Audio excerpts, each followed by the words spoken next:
大家好，歡迎嚟到好味道、好味道 Maze Delicious 嘅頻道。今次就去咗一間香港為人熟悉嘅連鎖雲南米線餐廳。最近呢度推出咗一個28蚊雞髀套餐優惠。呢間雲南米線食店喺全香港九龍新界都有好多分店㗎。而我今次就去其中一間，同大家試下呢個雞髀套餐啦。呢個下午茶雞髀套餐只限於晏晝2點半到5點先至供應，星期六日及公眾假期都有㗎。呢一間呢，就係去皮葱油雞髀配迷你清湯米線，然後包一個熱飲28蚊。而另一間差唔多名嘅米線店就賣緊藤椒口水汁雞髀套餐，都係28蚊。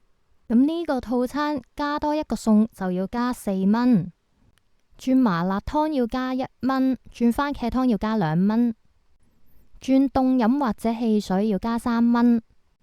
另外都可以加錢配其他小食。咁我今次去嘅呢一間分店，假日嘅下午茶時段都幾多人，座位尚可，環境算乾淨。如果你唔中意呢度嘅28蚊雞髀套餐嘅話，都可以揀其他下午茶套餐。呢個就係28蚊嘅雞髀套餐啊！杯奶茶又係港式奶茶嘅味道，都唔算太細杯。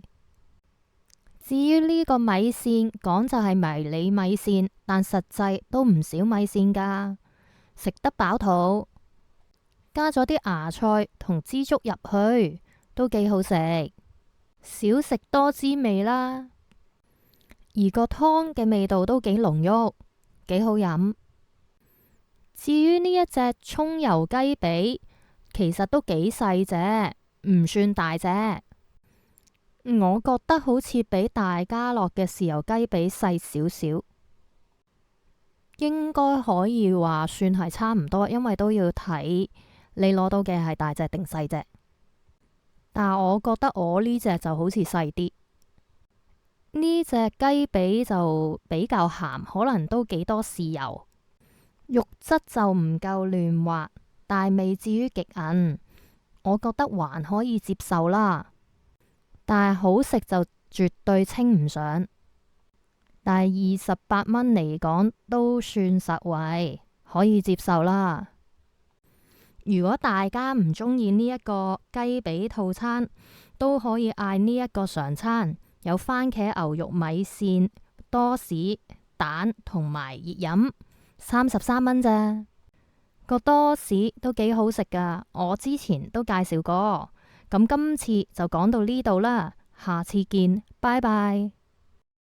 如果大家喜歡我呢個頻道，或者想得到更加多抵飲抵食、好玩好食，甚至乎中伏嘅資訊，歡迎你留言、讚好、分享開去，同埋訂閱我呢個頻道。多謝各位支持。